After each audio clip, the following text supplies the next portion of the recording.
Les valeurs importantes pour un syndicat, c'est l'honnêteté, la démocratie, les valeurs humaines et les valeurs chrétiennes.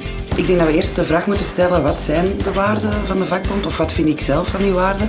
Een eerste waarde, als ik erover nadenk, is voor mij toch loyaliteit. Dus niet alleen naar de leden toe, maar ook naar de vakbond zelf. Tout d'abord, donc la solidarité, donc la défense des acquis et le collectif, mais sans négliger l'individuel.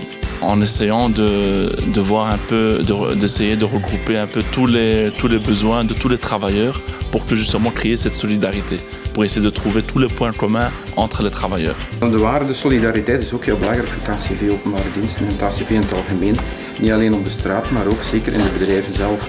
Opkomen voor jezelf is een goed punt, hè, voor de vakbond. En zeker ook voor de collega's. We moeten solidair zijn, anders redden we het niet.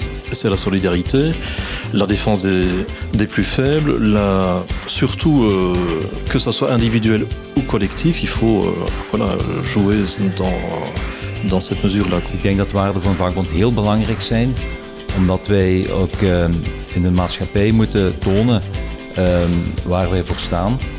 En wij verdedigen niet enkel de belangen van werknemers, maar van alle mensen in de maatschappij. C'est important d'avoir des valeurs, d'avoir des guides dans le type d'action qu'on veut mener, dans les réactions, point de vue de la société, ce qu'on pense, comment doit fonctionner, enfin, comment on aimerait que fonctionne la société.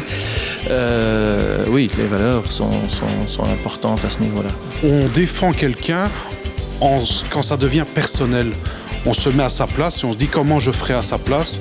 Et de ce fait, on utilise les valeurs de la CSC. Solidariteit naar alle mensen toe. Daardoor komt je ook automatisch in het sociale terecht. Sociale zekerheid, sociale bescherming voor alle mensen. Een vakbond moet ook geloofwaardig zijn in haar daden en in haar woorden. En daar kun je als militant heel veel aan bijdragen op de werkvloer. Ja, natuurlijk. Openheid, transparantie is ook heel belangrijk. Mensen moeten weten waar we mee bezig zijn, wat onze visie en welke waarden dat we eigenlijk hanteren om onze statements te kunnen maken.